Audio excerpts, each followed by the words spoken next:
Friends, welcome back to Jayas academy. कैसे हैं सभी लोग? उम्मीद करते हैं सभी लोग बहुत अच्छे होंगे और अपनी तैयारी को भी बेस्ट और मस्त और एकदम बिंदास कर रहे होंगे। तो देखिए, आज हम लोग बात करेंगे भारतीय संसद।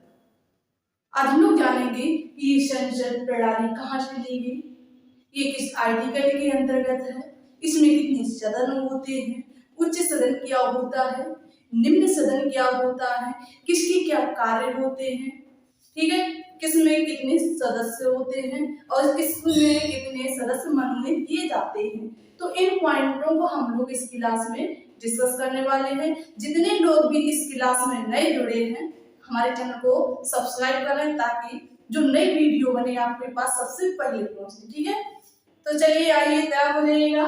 तो हम लोग जानेंगे भारतीय संसद। पहला पॉइंट यहाँ पर ये बनेगा कि भारतीय संसद किस देश की संविधान से ली गई है। जो हमारी भारतीय संसद या हमारे संविधान में, भारतीय संविधान में संसद को शामिल किया गया है, ये किस देश के संविधान से ली गई है। तो हम कह सकते हैं, हमने उस दिन आपको पढ़ाए थे, जो हमारे 10 देशों के संविधान शामिल किए गए थे, उनमें से एक था ब्रिटेन का संविधान। किसका? ब्रिटेन के संविधान से संसदीय प्रणाली ली गई थी। ठीक है,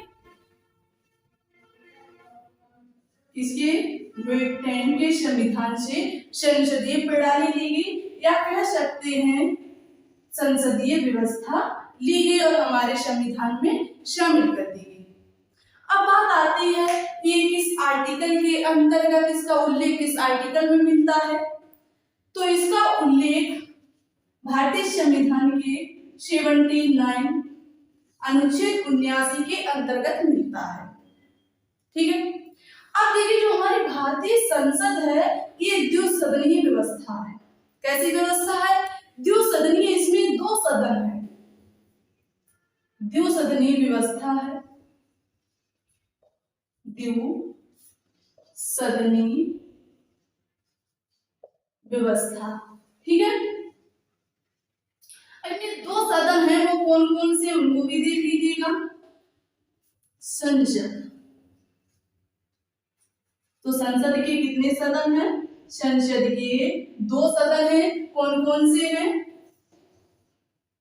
राज्यसभा और लोकसभा।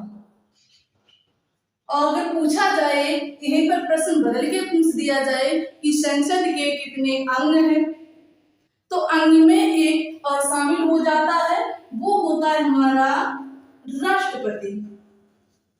तीसरा व्यक्ति कौन शामिल होता है इसमें? राष्ट्रपति।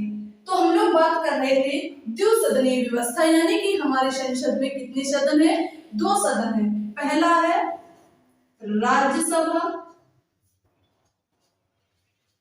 और दूसरा लोकसभा। क्लियर हो गया? अब देखिए, इसमें सदन की बात आती है, किसको उच्च सदन की श्रेणी में रखा जाता है और किसको निम्न श्रेणी के अंतर्गत रखा जाता है। तो देखिए, जो हमारी राज्यसभा है, राज्यसभा को उच्च सदन के अंतर्गत रखा जाता है। किसको? राज्यसभा को उच्च सदन कहा जाता है, उच्च सदन यानी बड़े लोगों का सदन। और जो हमारी लोकसभा, इसको क्या कहा जाता है? इसको निम्न सदन कहा जाता है, निम्न सदन। क्लियर हो गया?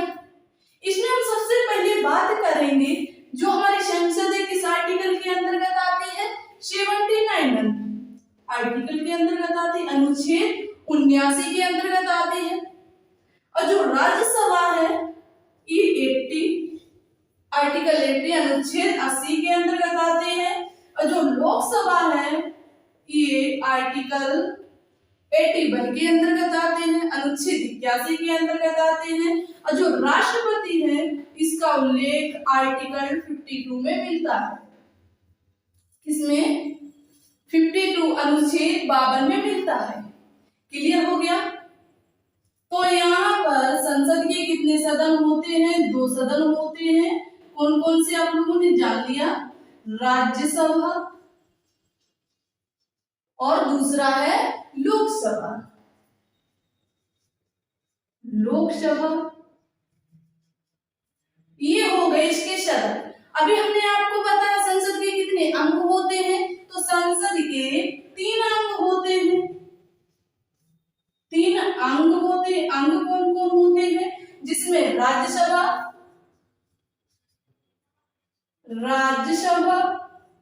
लोकसभा और तीसरा हो जाता है राष्ट्रपति। क्लियर हो गया?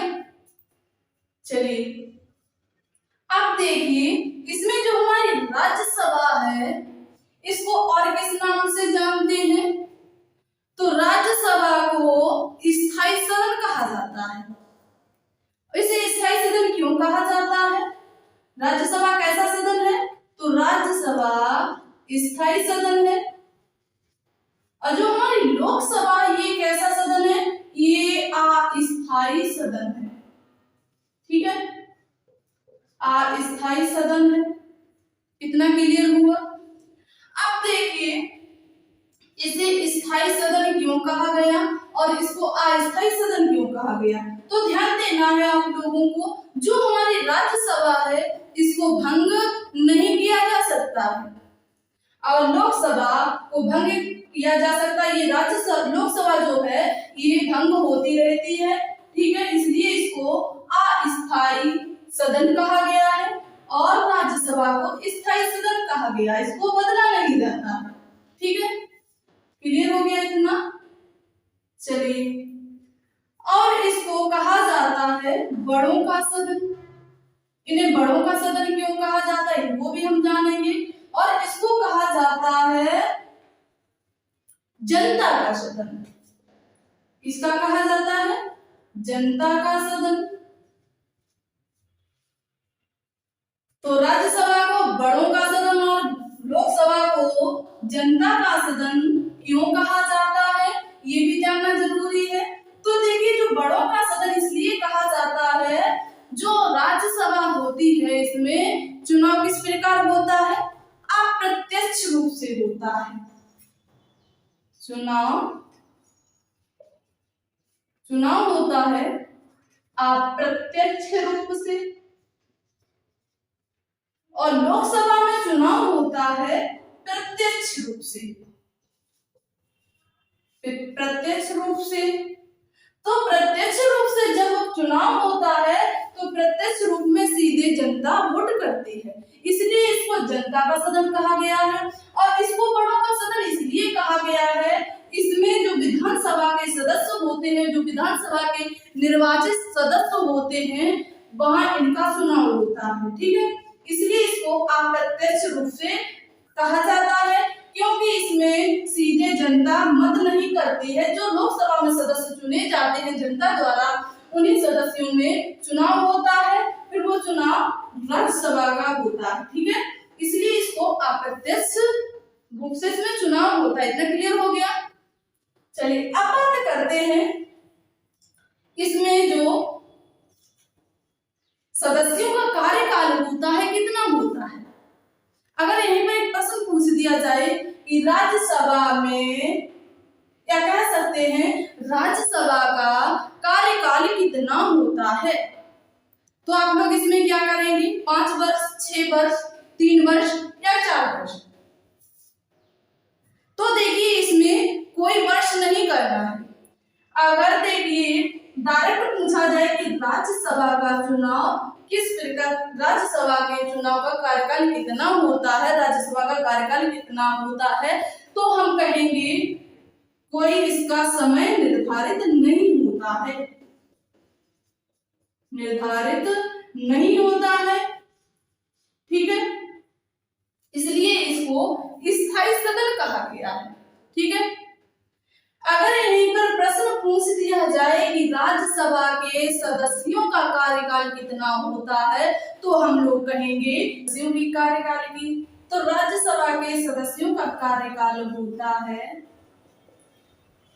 कितना होता है? 6 वर्ष।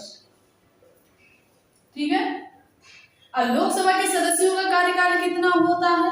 तो लोकसभा के सदस्यों का कार्यकाल होता है 5 वर्ष। लोकसभा में हर 5 वर्ष बाद चुनाव होता है ठीक है। अब देखिए राज्यसभा में हर 2 वर्ष बाद 1/3 सदस्य परिवर्तन होता है, या कह सकते हैं इस्तीफा देते हैं और नए सदस्य चुने जाते हैं। ठीक है, कितने सदस्य? 1/3 सदस्य, 1/3 सदस्य इस्तीफा देते हैं और इतने ही चुने जाते हैं। क्लियर हो गया? चलिए इसके बाद हम बात करेंगे, इतना क्लियर हो गया। अब हम लोग जानेंगे राज्यसभा में सदस्यों की संख्या कितनी है और लोकसभा में टोटल सदस्यों की संख्या कितनी है। ठीक है, तो ये नोट किया आप लोगों ने। देखिए गर्मी बहुत है, देखिए बिल्कुल पसीना पसीना हो रहा है ना, मेहनत बहुत पड़ती है। आप लोग भी हमारे साथ साथ मेहनत करते हैं ताकि हमारी मेहनत बर्बाद ना जाए। चलिए तो ये नोट किया आप लोगों ने, तो इसको हटाया जाए। तो हम लोग जानेंगे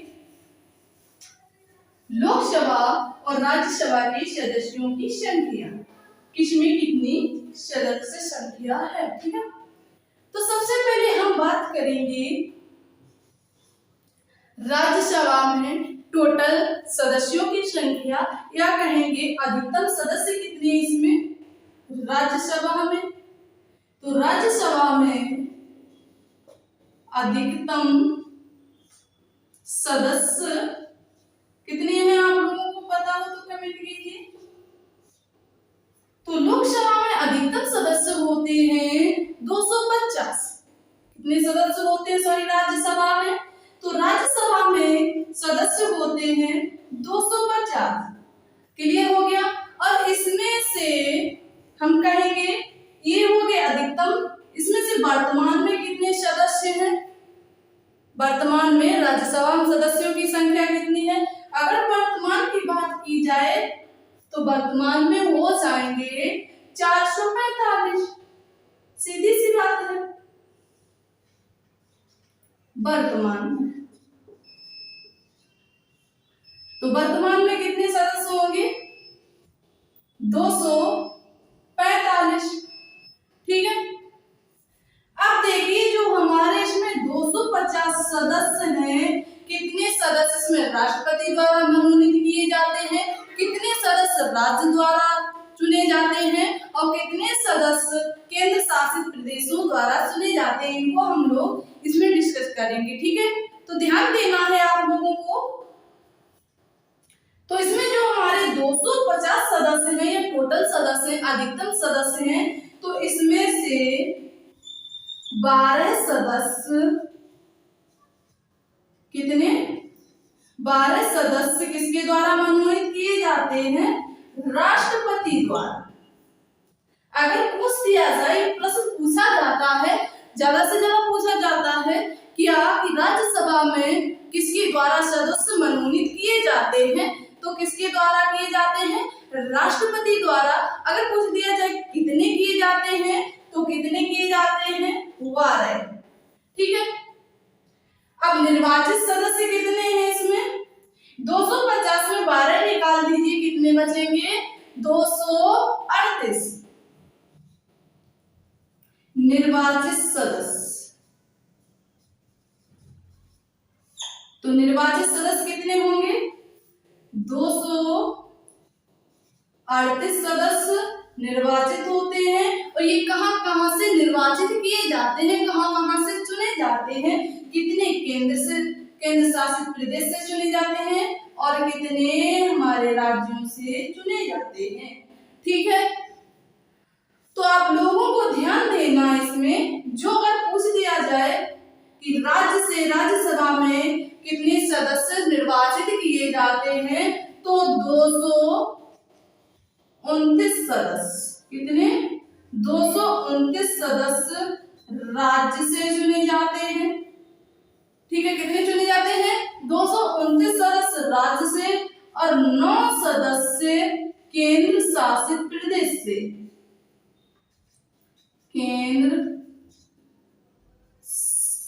शासित प्रदेश से 9 सदस्य चुने जाते हैं। क्लियर हो गया? अब इनकी बात कर लेते हैं वर्तमान में सदस्यों की पोजीशन क्या है। तो वर्तमान में टोटल सदस्य हैं 245 और इसमें से कितने सदस्य राष्ट्रपति द्वारा मनोनीत किए जाते हैं और इसमें से कितने राज्य द्वारा आते हैं और कितने केंद्र शासित प्रदेश द्वारा आते हैं। इनको भी हम लोग ध्यान से पढ़ेंगे, ध्यान देना है आप लोगों को, अच्छे से समझना है। तो देखिए इसमें से 12 सदस्य, ये स्थिति यही रहेगी, 12 सदस्य किसके द्वारा मनोनीत किए जाते हैं, तो 12 सदस्य राष्ट्रपति द्वारा मनोनीत किए जाते हैं। ये पॉइंट आप लोगों को क्लियर हो गया, ठीक है। अब बात करते हैं इसमें कितने सदस्य निर्वाचित होते हैं, तो 245 में 12 निकाल दीजिए, कितने बचेंगे, तो 245 में 12 निकालेंगे तो बचेंगे हमारे पास इसमें 233 सदस्य। कितने, 233 सदस्य होते हैं निर्वाचित, 233 सदस्य। अब इसमें से कितने सदस्य केंद्र शासित प्रदेश द्वारा आते हैं और कितने राज्य द्वारा आते हैं, इनको भी हम लोग जानेंगे। तो राज्य द्वारा आते हैं सदस्य, तो राज्य द्वारा कितने सदस्य आते हैं, राज्य द्वारा 225 सदस्य, 225 सदस्य आते हैं राज्य द्वारा। अब केंद्र शासित प्रदेश द्वारा, यूनियन टेरिटरी द्वारा आते हैं 8 सदस्य, केंद्र शासित प्रदेश, तो केंद्र शासित प्रदेश द्वारा 8 सदस्य निर्वाचित किए जाते हैं। कितने सदस्य निर्वाचित किए जाते हैं, 8 सदस्य निर्वाचित किए जाते हैं। ये है हमारा राज्यसभा का स्ट्रक्चर, क्लियर हो गया। अब हम लोग जानेंगे लोकसभा, लोकसभा में टोटल सदस्य कितने हैं और वर्तमान में इनकी पोजीशन क्या है, इनको भी हम लोग जानेंगे, ठीक है। तो लोकसभा किस आर्टिकल के अंतर्गत आती है, तो आर्टिकल हो जाएगा 81। इसमें सदस्य पूछे जाए तो लोकसभा में सदस्य होते हैं, अधिकतम सदस्य होते हैं 552, अधिकतम सदस्य कितने होते हैं, 552 अधिकतम सदस्य होते हैं। क्लियर हो गया ये पॉइंट, 552। अब वर्तमान इनकी पोजीशन क्या होती है, तो वर्तमान में ये होते हैं 545 सदस्य। कितने हैं वर्तमान में लोकसभा में सदस्य, तो वर्तमान में लोकसभा में सदस्य हैं 545 सदस्य, ठीक है। अब इनमें से जानेंगे कितने सदस्य राष्ट्रपति द्वारा चयनित किए जाते हैं और कितने राज्य द्वारा आते हैं और कितने केंद्र शासित प्रदेश द्वारा आते हैं, ठीक है। तो इसमें से 2 सदस्य ध्यान रखना है, 2 सदस्य जिनको हम लोग कहते हैं एंग्लो इंडियन, हिंदी में कहते हैं आंग्ल भारतीय सदस्य, जो स्थायी मूल स्थायी होते हैं, विदेशी होते और रहते कहाँ है, हमारे भारत में, उनको कहा जाता है आंग्ल भारतीय सदस्य, ठीक है। तो कितने सदस्य मनोनीत किए जाते थे, 2 सदस्य, ठीक है। लेकिन वर्तमान में इनको समाप्त कर दिया गया, इनका पद समाप्त कर दिया गया है, अब इनको नहीं चुना जाएगा। अगर पूछा जाए कि लोकसभा में सदस्यों की संख्या कितनी है, तो इस लोकसभा में सदस्यों की संख्या होगी 550, ठीक है। हालांकि ये अभी बुकों में देखने को नहीं मिलता है, जब आगे सिलेबस आएगा तो उसमें मिलेगा, ठीक है। तो इसमें 2 सदस्य कौन होते हैं, आंग्ल भारतीय, आंग्ल भारतीय सदस्य होते हैं, ठीक है। किसके द्वारा मनोनीत किए जाते हैं, चुने जाते हैं, तो ये भी राष्ट्रपति द्वारा ही चुने जाते हैं, इसलिए इसको संसद का तीसरा अंग माना गया है, ठीक है। ये क्लियर हो गया। अब इसमें से कितने सदस्य चयनित किए जाते हैं, निर्वाचित किए जाते हैं, तो इसमें से 2 निकाल दीजिए, कितने हो गए, 250 सदस्य, ठीक है। 550 होंगे, 250 नहीं होंगे, 550 सदस्य निर्वाचित किए जाते हैं, ठीक है। कितने सदस्य निर्वाचित किए जाते हैं? 550 निर्वाचित किए जाते हैं, जिनमें से कितने सदस्य राज्य द्वारा आते हैं और कितने केंद्र शासित प्रदेश द्वारा आते हैं, इनको भी हम लोग क्लियर करेंगे, ठीक है।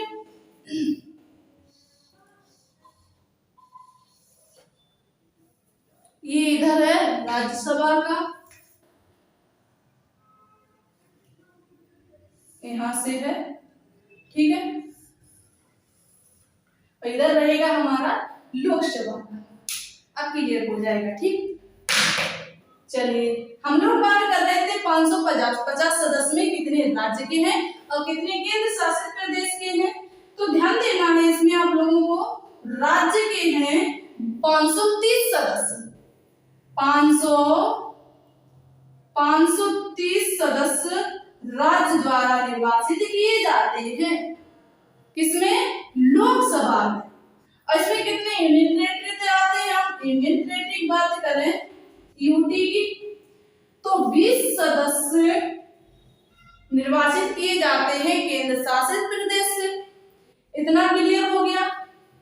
अब हम लोग इसकी वर्तमान स्थिति देख लेते हैं। वर्तमान में लोकसभा में कितने सदस्य हैं? 545, और इसमें से कितने निर्वाचित सदस्य हैं और कितने राष्ट्रपति द्वारा मनोनीत किए जाते हैं? तो ध्यान देना है, इसमें भी वही रहेगा, 2 एंग्लो इंडियन, 2 आंग्ल भारतीय, और अब इसमें से 2 निकालिए तो कितने बचे? 543 सदस्य। कितने? 543 सदस्य निर्वाचित होते हैं। निर्वाचित सदस्य कितने होते हैं? तो वर्तमान में 543 निर्वाचित सदस्य हैं, इनका चुनाव हुआ, ये चुने गए हैं, ठीक है। अब कितने राज्य द्वारा चुने गए और कितने केंद्र शासित प्रदेश द्वारा चुने गए हैं? तो ध्यान देना है आप लोगों को, इसमें 524 राज्य द्वारा, कह सकते हैं स्टेट द्वारा, ठीक है। अब यूनियन टेरिटरी द्वारा कितने सदस्य चुने गए हैं? तो यूटी से 19 सदस्य आए हैं, 19, कितने? 19 सदस्य, ठीक है। ये कहां से आए? केंद्र शासित प्रदेश द्वारा चुने गए। क्लियर हो गया। तो ये तो थी हमारी भारतीय संसद का स्ट्रक्चर। उम्मीद करती हूँ आपको ये सारे पॉइंट अच्छे से क्लियर हो गए होंगे, ठीक है। चलिए, जितने लोगों ने अभी तक हमारे क्लास को शेयर नहीं किया है, एक बार सभी लोग शेयर करें और लाइक करें, और जिस किसी ने अभी तक हमारे चैनल को सब्सक्राइब नहीं किया, जो लोग नए जुड़े हैं, हमारे चैनल को सब्सक्राइब कर लें ताकि नई क्लासें आप लोगों तक पहुंचती रहें।